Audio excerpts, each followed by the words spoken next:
Every year, tons of sediment are dredged out of Mobile's waterways to keep the channels navigable. A lot of it ends up stockpiled or disposed of.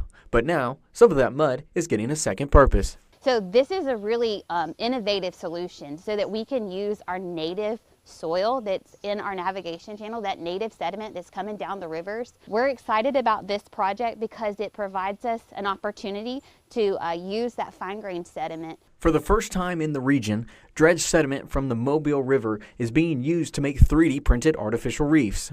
The research was designed by the U.S. Army Corps engineers and printed at the Army Engineering Research and Development Center in Vicksburg, Mississippi. Basically, the material doesn't move. It's fairly solid as it sits there. We've all sculpted clay with our hands before. The real challenge is extruding it through a printer. We have to get enough force behind it, enough shear force that it can come out and then form the structure. And why 3D printing again? It's really for the design freedom. You can print any type of structure that looks like a reef. You can print something that looks like a raindrop. This is all printed dredged sediment. So really, the hard part was getting it to come through the nozzle, and you need about 50% clay so that you can solidify when you add heat. The domes are shaped like natural reef forms, where oysters, crabs, and small marine creatures can shelter and grow.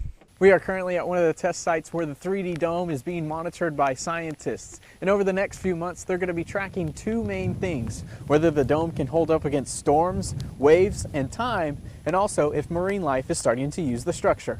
We've had the reefs out and the shards out for a couple of months at this point, but as you know, we're moving into the winter, so this is not an ideal time for things to be active and to be settling. So it might take a little bit of time. This is the early stages of testing this material, but so far we have some pretty promising results. It's still in one piece, which is great. We haven't lost too much mass, and we're really hopeful that this is a promising kind of endeavor in restoration. The teams are already exploring whether one of the printers could be built in Mobile, allowing the region to create reef structures on site using locally dredged material. The next steps are using a hopper, which is basically a big mixing device connected to this 9-foot robotic arm. So we're talking about a lot bigger structures and higher throughput, right? So you think about just taking buckets of sediment, pouring it into the hopper, and continuously printing on a conveyor belt.